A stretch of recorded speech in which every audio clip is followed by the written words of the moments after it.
Good morning. Welcome back to Hickory Hill. We had just received a set of ground anchors, and because the last trip we made had some issues with getting the hold into the ground, and that's when I realized, what, I should probably share this information because over the last few years, uh, in different locations around the U.S., the ground conditions are totally different, and our first plastic stakes they work great here in the east in most areas, but you find out that it doesn't work everywhere. So started out. So I had these plastic stakes, and usually the awnings come with little metal stakes, and driving in the ground, metal stakes will not hold. So these have worked really well, and occasionally you'll get in some soft conditions. You can drive doubles and drive one in, one behind the other, and that'll anchor in fairly well. But there are cases where you'll need something a little more robust. So I had a couple of these auger type, and the auger types worked really well, but I only had two because from years ago when we had tents and things, I had a couple for some big flies. So I've just recently bought a few of these additional anchors that screw in the ground for soft ground conditions, which we'll try out. I'm not sure how well they're going to work. I know these work, but not so sure about these. We'll see. But the other type was when we were out west and driving in hard rock areas, I would drive a metal stake in, but the metal stakes, once I drove them in, I couldn't get them out of the ground. So Teresa bought me these, which I can just use my impact driver, screw them in the ground and screw them out. And that makes my life a little bit easier. And the plastic caps are glow in the dark. Yeah, okay. They glow in the dark. That's a nice added feature to keep you from stumping your toe, I guess. But at any rate, over the years, you find out that not one solution doesn't serve every purpose.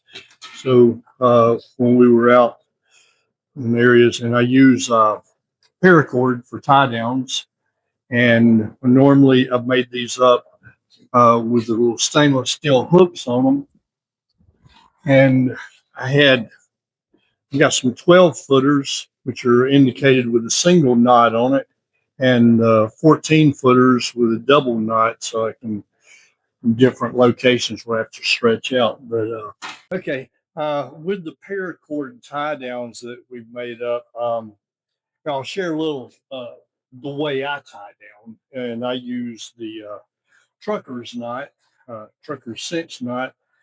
And I'll just take this, hook this on your tent or your awning or wherever your tie down point is on there.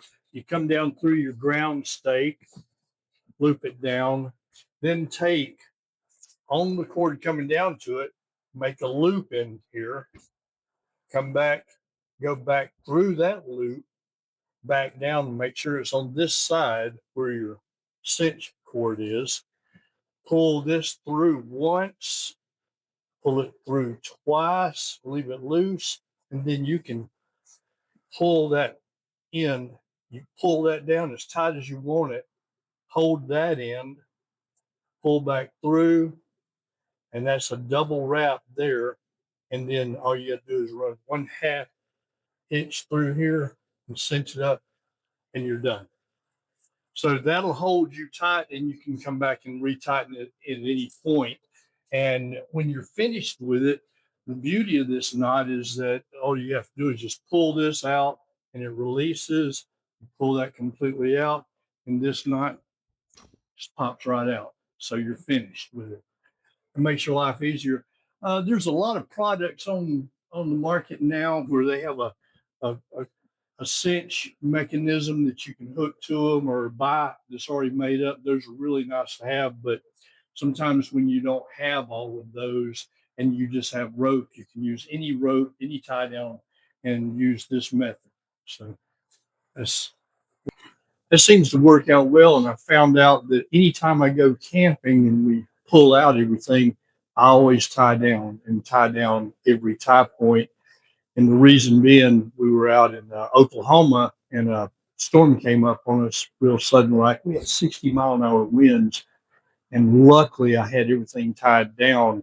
And this 270 held overnight with a 60-mile-an-hour wind, which I was totally surprised. I just knew we were going to end up cutting it off and buying a new one. But so that's the end of this little episode and update.